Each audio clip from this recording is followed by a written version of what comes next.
Հապկում Հայաստանի մնալու նպատակահարմարությունից եւ նրան ձայնի իրավունքից զրկելու հնարավորության մասին խոսել է Հապկում Ռուսաստանի մշտական ներկայացուցիչ Վիկտոր Վասիլևը։ Նա զրույցում նշել է, որ որոշման ընդունման համար կպահանջի կոնսենսուս։ Հարցի քննարկումը ամենայն հավանականությամբ տեղի կունենա նոյեմբերի 11-ին Մոսկվայում կայանալիք ՀԱՊԿ Հավաքական անվտանգության խորհրդի հերթական նստաշրջանում։ ՀԱՊԿ կանոնադրության 25-րդ հոդվածը վերաբերում է պետության քաղաքացիներին քվոտային պաշտոններում առաջադրելու իրավունքի, ինչպես նաև կառույցում ձայնի իրավունքի կասեցման հնարավորությանը, կազմակերպության բյուջեի նկատմամբ պարտքը 2 տարվա ընթացքում չվճարելու դեպքում։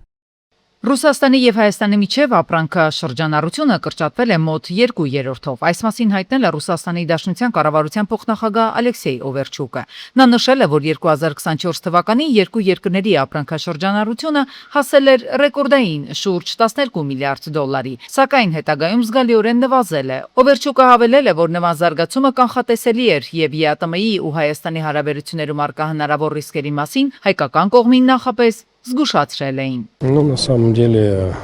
та ситуация, которая Իրականում ԵԱՏՄ-ի եւ Հայաստանի հարաբերություններում ներկայումս ձևավորված իրավիճակը կանխատեսելի էր։ Վերջին 3-4 տարիներին մենք Հայաստանի մեր գործընկերներին զգուշացնում ենք, որ նման ռիսկեր կան, մասնավորապես առևտրաշրջանառության կրճատման վտանգը։ Եթե հիշում եք, 2024 թվականին Ռուսաստանի եւ Հայաստանի միջև առևտրաշրջանառությունը հասել էր ռեկորդային շուրջ 12 միլիարդ դոլարի։ Դա հսկայական ցուցանիշ է։ Այս տարի առևտրաշրջանառության շատ կտրուկ անկում է արձանագրվում եւ ակնհայտ է, որ այն հետագայում եւս շարունակելու է նվազել։ Խաղաղության պայմանագիր կնքելու համար Բաքուն շարունակում է նախապայմաններով խոսել Երևանի հետ։ Ադրբեջանի նախագահի օգնականը հայտարարել է, թե Հայաստանի սահմանադրությունից պետք է հանվի այն հոդվածը, որը տարածքային պահանջներ է նախատեսում Ադրբեջանի, ինչպես նաև Թուրքիայի նկատմամբ։ Դրանից հետո Ադրբեջանը խնդիր չի տեսնում պայմանագիր ստորագրելու համար, նշել է ադրբեջանցի պաշտոնյան։ Նրա խոսքով ստացվող ազդակները վկայում են այն մասին, որ Հայաստանում սկսվում է նոր սահմանադրության ընդունման գործընթացը։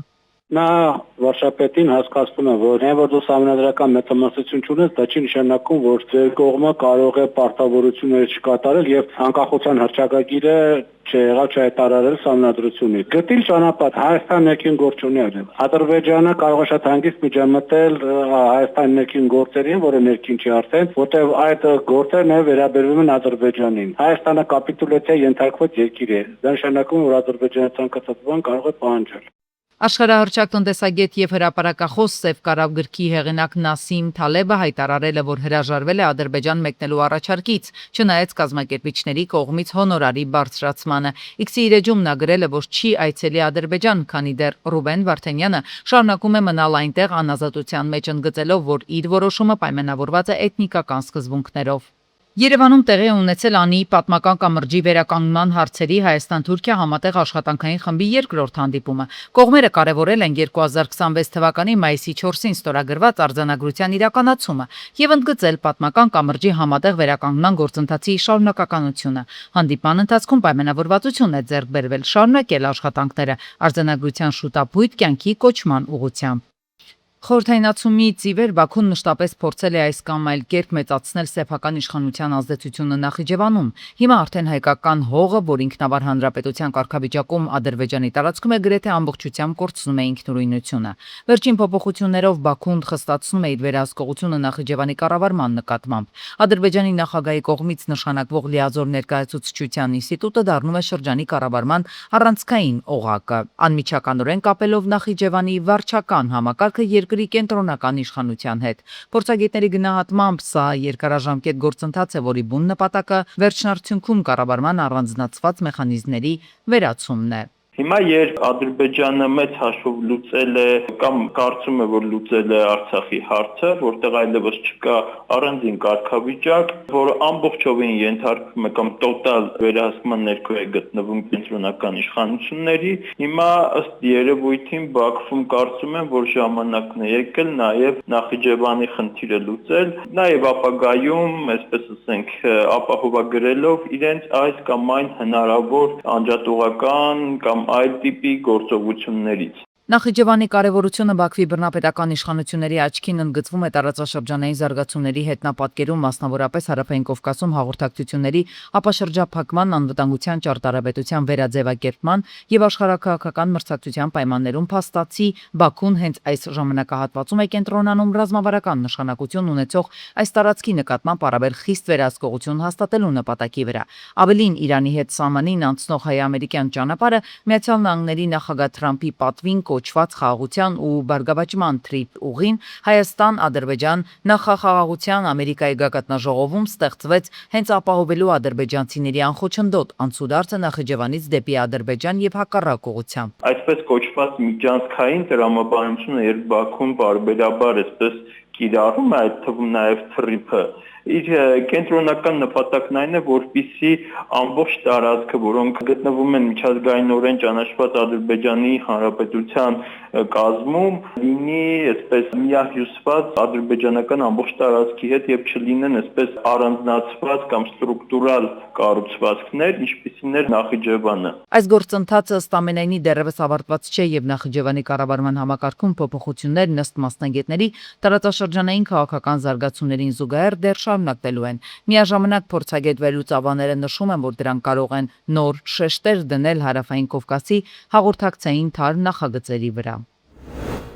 Չորհնված խորհրդարան օր երկրորդ կեսօր է։ Նորընտիր ազգային ժողովը դեռևս նախագահ չի ընտրել։ Առայժմ նիստը վարելու պարտականությունն ինչպես վերջին 4 գումարումների ընթացքում կնյազ Հասանովի ուսերին է, տարիքով ամենաավագ падգամավորի։ Խորհրդարանի ղեկավարի պաշտոնին հավակնում է միայն մեկ թեկնածու իշխանությունից Ռուբեն Ռուբինյանը։ Ես ակնկալում եմ, որ ձեզ կընտրեն, որովհետև ընդդիմադիրները ուրիշ թեկնածու չեն առաջադրել եւ ես կարծում եմ իրենք էլ համաձայն են, որ խորհրդարանում չկա ավելի լավ ազգային ժողովի նախագահի թեկնածու, քան դուք եք։ Իսկ իրականում հակադարձում են ընդդիմությունից։ Խորհրդարանի նախագահի թեկնածու չեն առաջադրել ոչ թե այն պատճառով, որ ԿՊԱ-ական Ռուբինյանից առավել արժանավորի չեն տեսել իրենց շարքերում, ինչպես պնդում է նրա խմբակիցը, այլ այն, որ ընդդիմադիրների համար իրավիճակն առավել քան պարզ է եղել։ Պայքարում են իրենց նույնիսկ ավելի լավ թեկնածուն առավելություն գրանցելու հնարավորություն չեր ունենա, քանի որ իշխանության մանդատներն այսպես թե այնպես 20-ով են ավելի։ Ուժեղ Հայաստան եւ Հայաստան խմբակցությունները իրականություն չեն դարձնի նաեւ իշխանական падգամավորի մյուս ակնկալիքը խորհրդարանի նախագահ դառնալու հարցում չեն աջակցի Ռուբեն Ռուբինյանի թեկնածությանը։ Մեր խմբակցությունը, պարոն Ռուբինյան, դեմ է քվեարկելու ձեզ։ Հուսով եմ շատ չեք տխրի,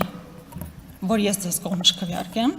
ինչպես կողմ չի քվեարկելու ամբողջ Հայաստան դաշինքը։ Հայաստան խմբակցությունը ոչ միայն Ռուբինյանին չի ընտրելու ազգային ժողովի նախագահի պաշտոնում, այլև քվեարկությանը չի մասնակցելու, իսկ ուժեղ Հայաստանից հայ-թուրքական հարաբերությունների կարգավորման երբեմնի բանագնաց այժմ ազգային ժողովի նախագահի թեկնածու առաջադրված Ռուբեն Ռուբինյանին Նարեկ Կարապետյանը նաև այս թեմայի վերաբերյալ ասելիք ունի։ Կուզենայի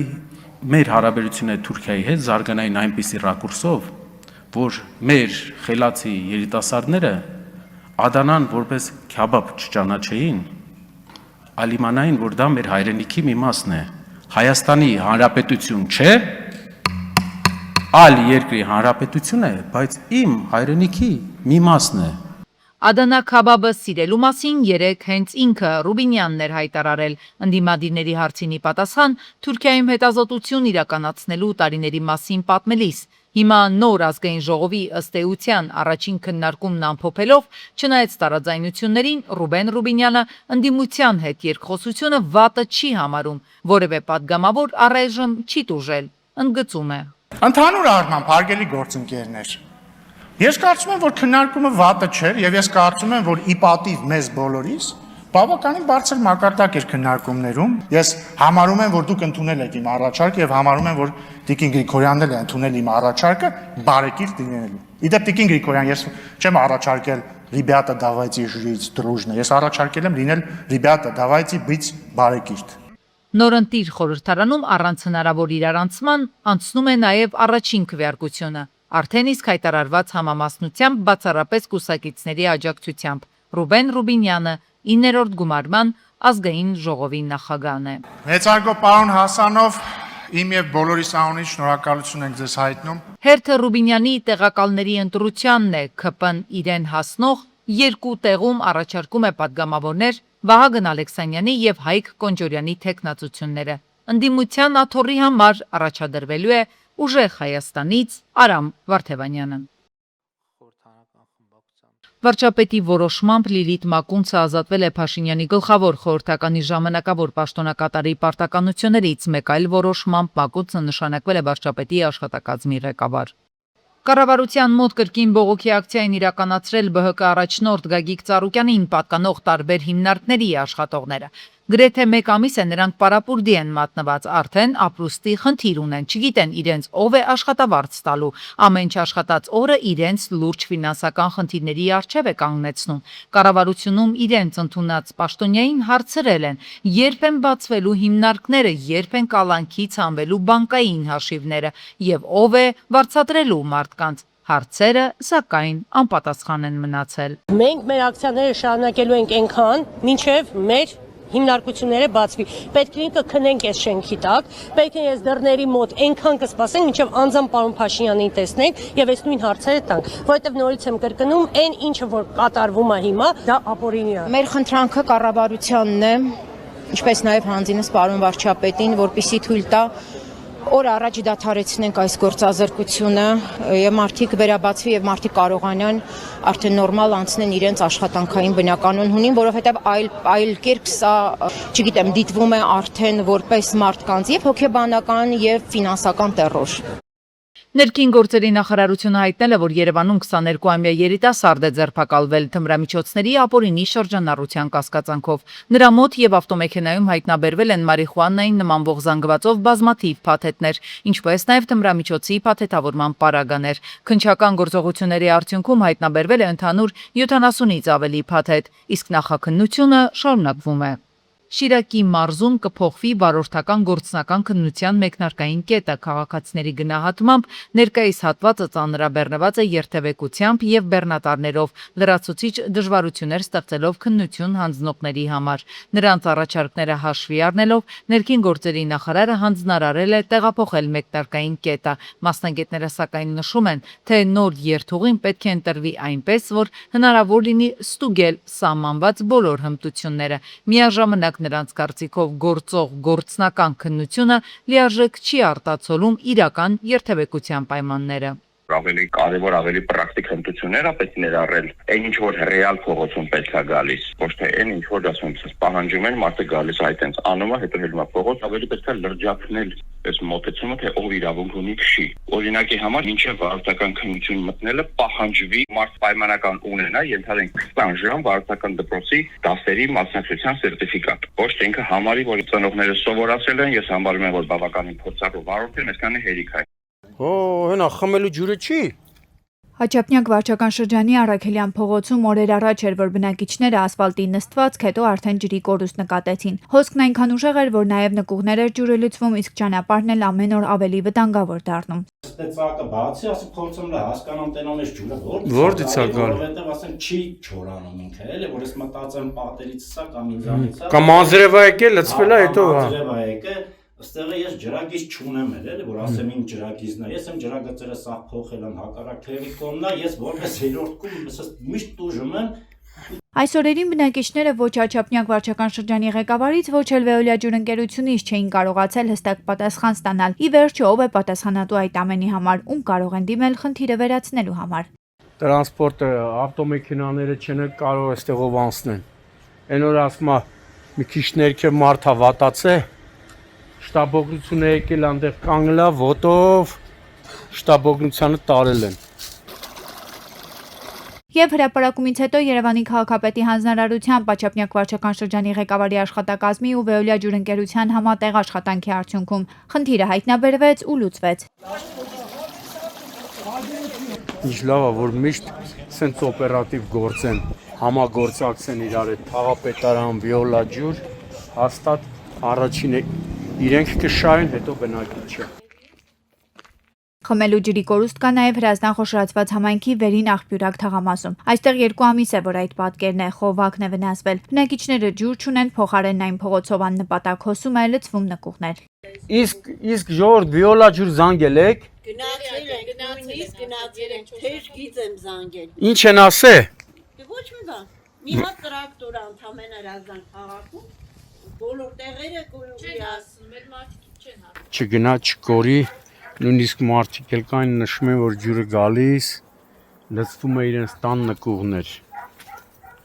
Չգիտեն թե էլ որ կառույցին դիմեն։ Երկու ամիս է սենց է։ Անցածարի էլ են։ Անցածարի էլ տրակել էր էլի սենց մի կերպեկան սարքեցին։ Այս տարի գարնանը սենց է։ Բնակիչները հիմա էլ այս կերպ են փորձում պատասխանատուների ուշադրությունը հրավիրել, քանի որ մինչև այս պահը Հրազդանի քաղաքապետարանից ու Վեոլիա ջուրընկերությունից արձագանքներ չկան։ Մաքուր ու կաննավոր խմելու ջուր են ուզում հրազդանցիները։